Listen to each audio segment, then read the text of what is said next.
Like the buffalo-faced tragic hero of the story, Disney's new live-action, Beauty and the Beast, arrives under a curse that it will be compared to the studio's near-perfect 1991 animated version.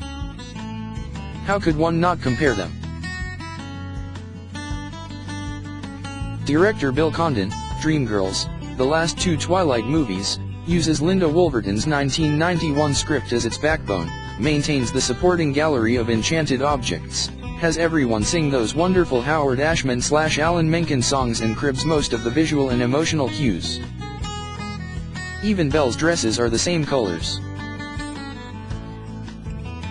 Of course, there's nothing new under the sun, and both versions are based on the 18th century French fairy tale about the young woman imprisoned by a hairy monster but who finds the goodness beneath his hideous exterior until her love for him breaks the spell that made him a beast.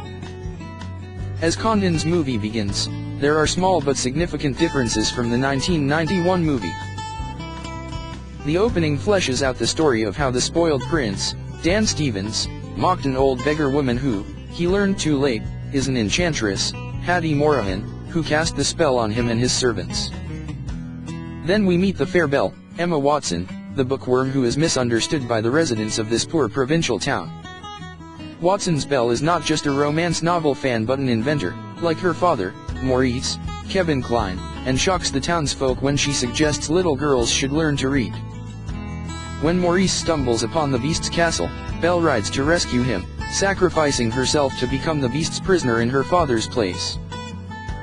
She gets a warmer welcome from the castle's staff, all transformed to household objects: Lumiere, Ewan McGregor, the candelabra, Cogsworth, Ian McKellen, the clock, MRS. Potts, Emma Thompson, the teapot, and her son, Teacup Chip, Nathan Mack, Madame. De Garderobe, Audra McDonald, the wardrobe, Plumette, Gugu Mbatha-Raw, the feather duster, and a new character, the wardrobe's harpsichord husband, Maestro Cadenza, Stanley Tucci. It's here where the new movie is at its weakest, as Condon and crew turn the warmly drawn characters of the 1991 version into hyper-realistic computer-animated figures that are more creepy than friendly. The new rendition of Lumiere's musical number Be Our Guest runs so close to the animated version that one wonders why Disney bothered, aside from financial reasons. There are new songs, with Tim Rice writing lyrics to Menken's music, much as he did for Disney's Broadway adaptation. Ashman died just before the 1991 version hit theaters. The movie's new songs, different from the Broadway editions, don't come close to Ashman's witty wordplay or the toe-tapping familiarity of the old songs, though Beast's Lament evermore gives Stevens a nice moment to pour out the tragic hero's broken heart. Stevens' vulnerability suits the song better than Josh Groban's operatic rendition, which plays over the final credits. There are some story diversions in the new script, credited to Stephen Kbosky: The Perks of Being a Wallflower, and Evan Spiliotopoulos, The Huntsman, Winter War, and some work better than others. The deeper backstory of Maurice and Belle's relationship is touching. There's a darker edge to her arrogant suitor, Gaston, Luke Evans.